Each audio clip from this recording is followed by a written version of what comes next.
SRP berada di ambang breakout besar seiring Ripple meluncurkan strategi perbankan baru yang bisa memicu lonjakan menuju angka $4. Dalam beberapa minggu terakhir, SRP telah menampilkan pola bullish, dan inisiatif perbankan terbaru dari Ripple bisa menjadi katalisator yang dibutuhkan untuk mendorong token ini melambung tinggi. Strategi baru ini, yang dijabarkan dalam white paper Ripple tanggal 30 Agustus, berfokus pada kemitraan dengan bank-bank kecil, yang berpotensi memberikan dampak signifikan pada pertumbuhan Ripple dan nilai token aslinya, SRP. White paper yang dirilis pada 30 Agustus menguraikan visi Ripple untuk mengintegrasikan teknologinya dengan bank-bank kecil. Ripple berencana untuk mencapai ini melalui 1.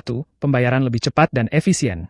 Menggunakan sistem penyelesaian bruto waktu nyata, RTGS, dan teknologi blockchain Ripple untuk mempercepat transaksi. 2. Mengurangi biaya, menghilangkan perantara, sehingga menurunkan biaya transaksi dan fee untuk bisnis. 3. Solusi khusus untuk bank kecil. Menggunakan produk X-Rapid dan X-Current Ripple untuk menawarkan solusi yang disesuaikan dengan kebutuhan spesifik institusi keuangan yang lebih kecil. 4. Likuiditas sesuai permintaan.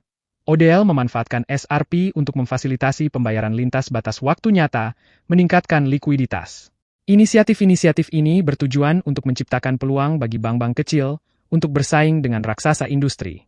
Ripple telah mulai menerapkan strategi ini dengan menjalin kerjasama dengan bank-bank di Asia Tenggara dan Timur Tengah. Perkembangan positif ini, dikombinasikan dengan hasil yang menguntungkan dari gugatan Ripple versus SEC, dapat memberikan dorongan signifikan pada harga SRP, berpotensi mendorongnya lebih tinggi. Dengan gugatan Ripple versus SEC yang diselesaikan pada 7 Agustus, baik regulator maupun Ripple memiliki waktu hingga 7 Oktober untuk mengajukan banding. Jika tidak ada banding yang diajukan, gugatan ini akan secara resmi berakhir. Ahli hukum Bill Morgan mencatat bahwa putusan baru-baru ini dalam kasus Ripple dan Kraken menunjukkan bahwa pengadilan cenderung tidak mengklasifikasikan aset kripto sebagai sekuritas. Hal ini menurunkan kemungkinan bahwa SEC akan mengajukan banding. Pergerakan harga SRP sejak Juli membentuk serangkaian puncak dan dasar yang lebih rendah, menunjukkan bahwa SRP berada dalam pola wedge jatuh. Secara historis, breakout dari pola ini sering mengarah pada pergerakan bullish yang signifikan. Pola ini mengingatkan pada kinerja SRP di akhir 2019 dan pertengahan 2020, di mana breakout mengakibatkan lonjakan 742% yang mengesankan, menetapkan puncak lokal di $1,96. Pola serupa bisa muncul pada tahun 2024, yang berpotensi mengarah pada kenaikan 600%, membawa harga SRP mendekati $4, sebuah tonggak psikologis dan tertinggi baru sepanjang masa.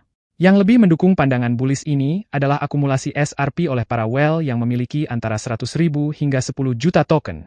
Pemegang besar ini mengakumulasi SRP sebelum lonjakan besar pada tahun 2020 dan tampaknya mengikuti pola yang sama sekarang. Namun, ada risiko penurunan. Jika SRP turun di bawah level support $0,522, ini akan membatalkan pandangan bullish dan dapat menyebabkan penurunan sekitar 26%, dengan target batas bawah WTG di $0,382. Jadi seperti itu, update kali ini. Terima kasih telah menonton dan sampai jumpa di video berikutnya.